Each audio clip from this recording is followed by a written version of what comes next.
டேய் எங்க பொட்டு பூவெல்லாம் வச்சுக்கிட்டு அலங்காரத்தோட எங்க கிளம்பிட்டேன்? யாரோ தொழிலதிபர் பிறந்தனாலங்க வீட்டில் வந்து டோக்கன் கொடுத்துட்டு போனாங்க. அன்னதானமாக பிரியாணி போடுறாங்களாம். நாங்கள் சாப்பிட்டுட்டு உங்களுக்கு வாங்கிட்டு வரேன்.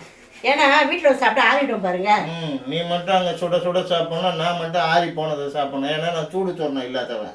இல்லை நான் தெரியாமல் கேட்குறேன். அன்னைக்கு அப்படி தான் ஏதோ தலைவர் தண்ணீர் பந்தல் திறக்கிறேன்னு சொல்லிட்டு தர்பூசணி அப்புறம் இளநீ நுங்குன்னு எல்லாத்தையும் வாங்கிட்டு வந்து மாடு மாதிரி தின்னேன். இப்போ பிரியாணி வாங்க போயிட்டியா? நீ இந்த மாதிரி போகிறதுக்கு தினம் நீ பிச்சை எடுத்தே வாழ்க்கையை ஓட்டலாம் இல்லை. அது என்னன்னே தெரியல. கோவிலில் அன்னதானம், தலைவருங்க பிறந்த நாள்னா அன்னதானம், இந்த மாதிரி தொழிலதிபர்கள் பிறந்த நாள்னா பிரியாணி அது இதுன்னு அன்னதானம். அன்னதானத்தை தவிர வேற எதுவும் பண்ண மாட்டாங்களா? தானத்தில் சிறந்தது அன்னதானம். படிச்சது இல்லையா? தானத்தில் சிறந்தது கண் தானம். நீ படிச்சது இல்லையா? ஏங்க உயிரோடு போய் கண்ணை கொடுத்துட்டு குருடா வளைவாங்க லூசு.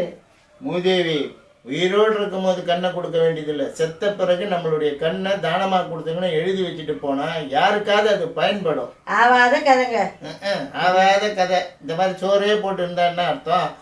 அதுக்கு பதிலாக ஒரு 30வது பிறந்த நாள் தொழிலதிபர் கொண்டாடுறாருன்னா ஒரு குவார்ட்டர் சரக்கு கொடுக்கலாம். 50வது பிறந்த நாள்னா ஆஃபு கொடுக்கலாம். 75வது பிறந்த நாள்னா ஒரு ஃபுல் பாட்டில் கொடுத்தா குடிகாரங்க குடிச்சிட்டு எவ்வளோ சந்தோஷமா இருக்கும்.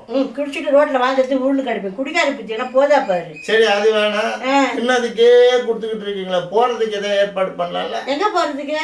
அதாவது வயிற்ற கீத்த கலக்கிட்டாலோ இல்லை பாத்ரூம் வந்துட்டாலோ, அதாவது இன்னைக்கு 175 பேருக்கு சுகர் இருக்குது. அதனால் அவசரமாக பாத்ரூம் வந்துக்கிட்டே இருக்கும். அதனால் என்ன பண்ணணும்? ஒரு தொழிலதிபர் தன்னுடைய பிறந்த நாளை முன்னிட்டு 75வது வருஷத்தை வந்து பொது கழிப்பிடம் கட்டினா என்ன தப்பு? இதெல்லாம் அரசாங்கத்துக்கு வேலை, தொழிலதிபர் வேலை கிடையாது. அரசாங்கத்தையே நம்பிக்கிட்டு இருக்கக்கூடாது. இந்த மாதிரி தொழிலதிபர்கள், சமூக சேவர்கள், அப்புறம் தலைவர்கள் அவங்களுடைய பிறந்தநாள் நினைவாக பொது கழிப்பிடம் கட்டி வச்சுட்டு போனால் எவ்வளோ சிறப்பாக இருக்கும். நான் சாப்பிட்றத பற்றி பேசுகிறேன், இது எதை பற்றி பேசுது பாரு. அதாவது சாப்பிட்டது வயிற்றுலேயே தங்கிட்டுன்னு வச்சுக்க, நம்ம மேலே போயிடுவோம். ஆளு முகையம் பாரு. ஆமாம், அது என்ன செயின் கீழெலாம் போட்டுக்கிட்டு நகையை இந்த அளவு போட்டு போகிற? என்ன கொடுத்துல கேட்க மாட்டாங்க, விஐபி முன்னாடி கொடுத்துருவாங்க. பிச்சை எடுக்கிறது இதில் என்ன விஐபி பிச்சை?